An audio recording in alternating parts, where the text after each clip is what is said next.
Napakahalaga pala nitong si Ramil Madriaga. Bakit ang pinag-uusapan ay tinanggihan ang offer na 1 billion pesos para daw manahimik, huwag maging testigo sa mga kasong kinakaharap nitong si Sara Duterte, Vice President, sa impeachment sa Kongreso at saka yung ipinail na kasong plunder, graft and corruption before ombudsman na pwede umabot ng Sandigang Bayan. Pero siyempre, wala pong aamin dahil pumalpak, hindi nga tinanggap eh. Ganun po kasi yan eh. Ang kahit na sinong nag-o-offer, kung ano man ang motibo, kahit anong mangyari, hindi aamin. Pero yung kampo po ng posible at siyang inoperan, ang siyang nagsasabi na siya ay inoopera ng ganong kalaking halaga para lang tumahimik o huwag maging testigo. Ganong kahalaga, ganong kalaki ang maraang kaalaman at pwedeng pakinabangan ng mga nag-file ng kaso laban sa pangalawang pangulo ng bansa, itong si Ramil Madriaga, na patuloy na sinisira ang pagkatao, sinisira ang kredibilidad ng kampo ng mga Duterte at kanyang abogado. Katunayan, idinimanda na nila perjury o pagsisinungaling daw. Pero hindi po natakot si Madriaga at ang kanyang abogado. Kanila daw haharapin ang kasong yan.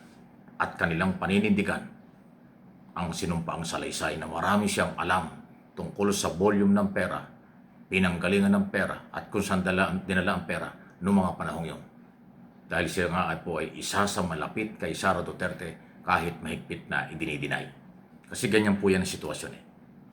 Sa mga investigasyon at ganitong kaso dito sa ating bansa. Kahit na yan ay kumparing buo mo, kahit na araw-araw kasama mo yan, pag nagkahiwalay kayo ng dadas sa kung anong dahilan, at alam mo maraming alam yung himiwalay sa iyo, talaga ang isang matibay lang na depensa dyan, i-deny mo. Huwag mong aminin naging kaibigan mo o kumpare mo. Palalabasin mo talagang walang relasyon, walang pagkakailanlan o hindi magkakilala. Yun ang dating ngayon ng kampo ni Sara Duterte. Katunayang kinasuhan pa nga, pinapalabas na nagsisinungaling. Pero ang problema, yung isa naman, hindi po nagbago. Kaya nga under threat siya ngayon. May panganib sa kanyang buhay sa kulungan. Matapos niyang tanggihan ang nakakalulang bilyon, hindi ko alam kung saan galing at sino ang nag-offer. Okay, pero siyempre ngayon, itinatanggi, walang umaamin kung sino nag-offer. Pero putok na putok po yung usapang yan. Dahil kabilang sa mga nagkumpirma na mayroong offer yung kampo nitong si Madriaga. Pero hindi po nadala. Gustong manindigan ng tao. Gusto niyang magkaroon ng kaliwanagan at kung ano ang katotohanan. Ang katotohanan napakahirap pagtakpan. Ang katotohanan pag pinanindigan ng nakakaalam, kahit inyong suhulan, hindi yan bibigay. Maninindigan niya kung anong tama. At mukhang gano'n ang galaw ng kampo ni Madriaga. Kahit sino pa kayo, kahit magkano ang offer nyo, ayaw niyang patulan, sasabihin niya ang totoo. Kaya ang buhay nga niya ay nasa mapiligrong kalagayan. Sana bigyan ng gobyerno ng sapat na proteksyon ito. Kung kailangan itong over siguro sa Kongreso para dun sa ikulong, proteksyonan, dahil magiging testigo ng impeachment na simula ng lilitisin after Holy Week, pagdating ng Abril. Next month na po yung actual na trial or actual na hearing sa Committee on Justice.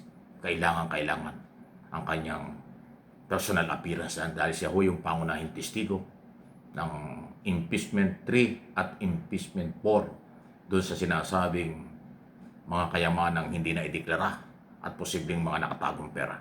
Saan galing yan? Yan po yan. Okay? So dahil dyan, ngayon po kung yung mapapansin sa social media, lalo sa kampo ng mga Duterte, abay talagang matindi ang kailang inilalabas na ituturing nating pagwasak sa kredibilidad, pagkatao ni Madriaga. Pinipilit talaga nilang wala silang ugnayan, hindi nila kilala, okay, mula noon hanggang ngayon. Pero hindi masira yung ganong sistema. Marami pa pwedeng ilabas sila dyan. Marami, kasi ang paninira sa isang tao, para masira ang kredibilidad, para hindi paniwalaan sa kanilang paniwala. Lahat ng naiisip nilang gawin, gagawin nila yun. Pero sana huwag nilang ilagay sa kanilang kamay ang batas. Dahil hindi na pwede sa kasalukuyang gobyerno ang batas ilagay sa kamay ng kahit sino. Dapat sa korte, daanin sa korte kung meron silang problema. Dahil maging huwarang malaki yung nangyari kay dating Pangulong Duterte. Dahil sa kanyang paglabag sa karapatang pantao, nagtakbuhan sa ICC ang mga Pilipino, doon nagreklamo at kinasuhan siya. Crime against humanity. So sana yung mga nandito sa Pilipinas, huwag niyong gamitin ang inyong koneksyon at kapangyarihang ilagay sa inyong kamay ang inyong batas dahil mananagot kayo. Okay? Yung proseso at kung anong katotohanan, tanggapin. Ang managot, dapat managot ang may kasalanan. Ang walang kinalaman ay dapat to ay malinis ang pangalan. So yun ho kailangan. Kaya nga itong impeachment, kaabang-abang ito. Yung kasong plunder at graft in corruption before Office of the Ombudsman ay kaabang-abang din dahil yan po ay formal na i-file na dyan. Again, ni Senator Trillanes na unang-una nagreklamo at nag-expose niya ang mga bank account at iba pang mga record na yan. Mahalaga ang presensya at testigo yung si Ramil Madriaga. Okay, hindi ko kilala ng personal yan, hindi ko naman siya ano-ano, pero dahil yan po yung sinasabi ng kanyang abogadong si Attorney Ray Palat. Siya ho yung may hawak. Siya yung nakakita ng sinumpaang salaysay na ngayon ay hawak na ng mga complainant at endorser sa impeachment complaint laban sa pangalawang Pangulo. Pinakamataas, pangalawa sa pinakamataas na posisyon sa pamahalaan. Ayun po yun. So talagang marami hong nangyayari. Ingat na lang. At ang Bureau of Jail Management and Penology, Department of Interior and Local Government Secretary Remulla, ito sir ang gawin nyo. Bigyan nyo ng protection ito. Kasi pag may nangyari dito, another investigation na naman yan. Wala namang mangyayari.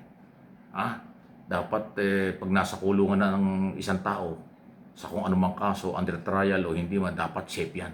Bakit ba dito sa atin ang mga nakakulong, mas delikado pa ang buhay? Katulad ng nangyari sa nakaraang gobyerno, nakakulong na nadidisgrasya pa. Ganyan silang kasama ang galaw kung sino ang gumagawa nito. So sana matigil na ito. Ang hindi maganda sa pagbabanta sa buhay ng may buhay dahil merong alam, merong kinalaman o merong